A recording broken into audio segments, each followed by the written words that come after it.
Good morning, dear students. This is the fourth part of the globalization and the Indian economy. In our previous lecture, we had discussed how the technologies are helpful for speeding up globalization. And in that lecture, we had discussed about the transportation technology and how transportation technology is very important, playing an important role for speeding up globalization, and not only the transportation technology but also the information and communication technology. Development in both the technologies are very important for speeding up the process of globalization. Now we will discuss the next factor, that is liberalization of foreign trade. Liberalization of foreign trade and foreign investment policy. So what is the meaning of liberalization? Liberalization means to make free, to remove the restrictions, to remove the barriers. तो अगर हम to remove the restrictions, to remove the barriers, to make free की बात करते हैं, तो मतलब restrictions कुछ था, अगर रेस्ट्रिक्शन था तो ही हम रेस्ट्रिक्शंस को रिमूव करेंगे, अगर कोई बैरियर्स था तो ही हम बैरियर्स को रिमूव करेंगे. तो वो रेस्ट्रिक्शंस, वो बैरियर्स क्या था और क्यों था, पहले वो डिस्कस करेंगे.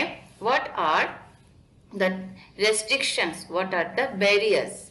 अगर हम रेस्ट्रिक्शंस एंड बैरियर्स की बात करें तो tax and quotas are the trade barriers, these are the restrictions. पहले गवर्नमेंट क्या करती थी, जो टैक्स इम्पोज करती थी, टैक्स फॉरेन ट्रेड में, that is export and import of foreign goods में टैक्स इम्पोज होता था to regulate export and import. How? Export and import को रेगुलेट करने के लिए टैक्स गवर्नमेंट कैसे यूज करती थी. मान लीजिए कि government wants to improve the volume of export, government want to increase the volume of export. उसमें गवर्नमेंट क्या करेगी, government will reduce the tax amount. जब गवर्नमेंट टैक्स अमाउंट रिड्यूस करती है, then export will become cheaper and people will do more and more export. Similarly, if government wants to reduce the volume of export, what government will do? Government will impose more and more tax on export. अगर ज़्यादा से ज़्यादा tax export के ऊपर government impose करती है, the export value will increase, and when the export value will increase, the people will not export more and more. The export volume will reduce. Similarly, जब import होते हैं, if government wants to regulate import, if government wants to reduce the volume of import, तो government क्या करेगी? Obviously, government will impose more and more tax on imports. जब government import के ऊपर ज़्यादा से ज़्यादा tax लगाएगी, तो import का जो cost है, it will increase. The cost of import will increase and people will do less and less imports. Similarly, if government wants to increase the volume of imports, that time what government will do? Government will reduce the tax. जितना tax government reduce करेगी उतना ही import cost will reduce. Import cost अगर reduce होते हैं, people will do more and more imports. So by regulating the tax, government used to regulate the volume of export and import. जब economy के लिए जो जरूरत होती थी, accordingly government, by increasing or decreasing tax, government used to regulate the trade. That is why this trade restrictions. Another trade restrictions क्या था? That is quota. Kota का मतलब क्या है? How much quantity of which good would be should come into our country or should go out from our country. Means how much quantity of which good should be imported and how much quantity of which good should be exported. ये भी एक restrictions है. अगर आपका number, volume या quantity fix हो जाती है, then you will not be able to export more than that quantity, more than that volume. तो अगर आपका वॉल्यूम या क्वांटिटी रेस्ट्रिक्ट हो जाते हैं, फिक्स हो जाते हैं, this is also a type of restriction, क्योंकि उससे ज्यादा कितना भी जरूरत क्यों ना हो, आप उससे ज्यादा एक्सपोर्ट ना तो एक्सपोर्ट कर सकते हैं ना तो आप इंपोर्ट कर सकते हैं. That is why these two are known as the trade restrictions और ट्रेड बैरियर्स. अब नेक्स्ट क्वेश्चन आता है, तो गवर्नमेंट ऐसा क्यों करती थी, क्यों ट्रेड बैरियर्स गवर्नमेंट को इम्पोज करना पड़ता था, ट्रेड रेस्ट्रिक्शंस क्यों इम्पोज करना पड़ता था. इसके पीछे भी रीजन है क्यों करना पड़ता था. इन 1947 में we got our independence from the British rule. जब ब्रिटिशर्स इंडिया छोड़ के गए, then the condition of all the sectors of our country, all the sectors of the economy was very bad. The condition of agriculture sector was stagnant. Stagnant means neither it was developing, आगे भी नहीं जा रहा था, पीछे भी नहीं. The condition of agriculture sector was very bad. The productivity of the land was very low. Why? Because the Britishers, they did not take any initiative to develop our agricultural sector. Their motive was to extract, to earn more and more revenue from our agriculture sector, but they did not try to improve our agriculture sector.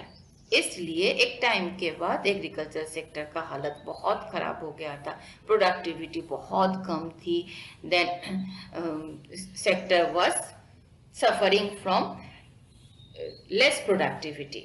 Next the industrial sector, they never bothered, the Britishers, they never bothered to improve the industrial sector also. वो होने ही नहीं दिया, industry setup होने ही नहीं दिया. Why? उसके पीछे भी उनका एक मकसद था. वो क्या करते थे, वो क्या चाहते थे, they wanted to convert India in a major exporter of raw materials and importers of finished goods. वो raw materials इंडिया में से ले जाके ब्रिटेन में फिनिश्ड गुड में कन्वर्ट करते थे, फिर ब्रिटेन में से इंडिया मार्केट में आके वो बेचते थे. इससे क्या फायदा होता था, बहुत चीप रेट में रॉ मटेरियल्स ले जाते थे, हाई प्राइस में finished good. Value add on हो जाता है ना, आपको मैंने बोला था कि जितना ही प्रोसेस होता है प्रोडक्शन के ऊपर उतना ही वैल्यू एड ऑन हो जाता है. तो वो लोग they wanted to convert India into a major exporter of raw materials and importers of foreign goods, finished goods. इसलिए जब ब्रिटिशर्स इंडिया छोड़ के गए तो इंडियन इकोनॉमी का कंडीशन बहुत खराब था, एग्रीकल्चर सेक्टर का, इंडस्ट्रियल सेक्टर का. इसलिए इंडिपेंडेंस मिलने के बाद जो हमारे लीडर्स थे उनको लगा अभी हमारा जो now our industries they are at the initial stage, चाहे एग्रीकल्चर हो, चाहे सेक्टर हो, चाहे इंडस्ट्रियल सेक्टर हो, they have started just developing. जब इनिशियल स्टेज ऑफ डेवलपमेंट होता है तो दे नीड सपोर्ट, उनको सपोर्ट की जरूरत है, उनको प्रोटेक्शन की जरूरत है. Because our industry after independence, our industries were not in a condition to compete with the industries of developed countries. क्योंकि डेवलप्ड कंट्रीज के जो इंडस्ट्रीज है already they were doing very good, लेकिन हमारी जो इंडस्ट्रीज हैं जस्ट न्यूली बोर्न इंडस्ट्रीज थे वो. अब न्यूली बोर्न बेबी कोई एडल्ट के साथ तो compete नहीं कर सकते हैं. That is why. और कंपटीशन में अगर compete करती हैं तो कंपटीशन में क्या होगा, कंपटीशन में ऑब्वियसली जो न्यूली बोर्न है वो हट जाएगा, और जब उसका डिफीट हो जाता है, हार जाता है कंपटीशन में, अल्टीमेटली वो खत्म हो जाएगा, एंड हो जाएगा उसका. That is why to protect our industries after independence, to protect our industries from foreign competition, from the competition of the industries of developed countries, government ने क्या किया था, ह्यूज टैक्स बैरियर्स इम्पोज किया था, tax restriction impose किया था, ताकि जो हमारी इंडस्ट्रीज है वो धीरे धीरे एडल्ट हो जाए. जब एडल्ट हो जाएगी तब जाके कंपटीशन में वो कंपटीशन फेस करेगी. That is why our government, Indian government impose taxes and quotas. अब 1991 में क्या हुआ, इसके पीछे भी एक रीजन था. 1991 में हमें लिबरलाइज क्यों करना पड़ा, लिबरलाइजेशन क्यों एक्सेप्ट करना पड़ा, इसके पीछे भी एक रीज़न है। 1991 में क्या हुआ था, एक सिचुएशन आया था जब इंडिया देखो, इंडिया एक बैंकिंग, मनी एंड बैंकिंग वाला चैप्टर हमने किया है। जब हमें मनी की ज़रूरत है तो हम कहाँ से बोरो करते हैं? विद इन द कंट्री हम बैंक में से बोरो करते हैं। There are various private and public banks, bank में से हम बोरो करते हैं ना। सिमिलरली इंडियन जो बैंक्स की मनी की जरूरत है, bank use to borrow from the Reserve Bank, यही प्रोसेस है। आप किसी कंट्री को अगर बोरो करने की जरूरत है, पैसों की जरूरत है, from where he will that country will get the money. तो इसलिए कुछ इंटरनेशनल बैंक्स भी है, इंटरनेशनल फाइनेंशियल इंस्टीट्यूशंस भी है। These are World Bank and International Monetary Fund. ये वर्ल्ड बैंक हमने इकोनॉमिक्स के फर्स्ट चैप्टर में पढ़ा था, है ना, वर्ल्ड बैंक। तो जब इंडियन गवर्नमेंट की मनी की जरूरत है तो Indian government, not only Indian government, किसी भी कंट्री के गवर्नमेंट की जब जरूरत है तो वर्ल्ड बैंक से वो उधार लेते हैं, बोरो करते हैं with the terms and condition. Terms and condition वहीं पे भी लागू होता है। जैसे कि हम जब बैंक में से उधार लेते हैं, हम पे भी तो टर्म्स एंड कंडीशंस होते हैं। तो सिमिलरली जब इंडियन गवर्नमेंट 1991 से पहले एक सिचुएशन आया था, वर्ल्ड बैंक से बोरो किया था, बट इट जब रीपे करना था, Indian government didn't have that much foreign exchange to repay back the loan taken from the world bank. World bank से वो रीपे करने के लिए उसके पास पैसा नहीं था। और जितना फॉरेन एक्सचेंज था, रीपे किस में होता है? फॉरेन एक्सचेंज में ही होता है, फॉरेक्स में होता है, फॉरेन एक्सचेंज में। तो वो ओनली 14 या 15 डेज के लिए सफिशिएंट था। अगर हमारे पास sufficient amount of foreign exchange नहीं होता है तो हम बाहर से इंपोर्ट भी, एसेंशियल गुड्स इंपोर्ट भी नहीं कर सकते हैं, उसमें भी रेस्ट्रिक्शन हो जाता है। कुछ चीजें जैसे पेट्रोलियम प्रोडक्ट, क्रूड ऑयल, हमें तो इंपोर्ट करना ही होता है। कंट्री में सफिशिएंट अमाउंट में पेट्रोलियम प्रोडक्ट्स नहीं होता है। तो दैट इज व्हाई 1991 में एक ऐसा इकोनॉमिक क्राइसिस कंट्री के सामने आ गया था, जिसलिए गवर्नमेंट को पहले तो लोन लेना पड़ा। अब वो जब लोन रिपे नहीं कर पाए और हमारे पास ओनली 15-14 डेज के लिए फॉरेन एक्सचेंज था, रिजर्व्स था, तो that time WTO world trade organisation ने हमें प्रेशराइज किया है।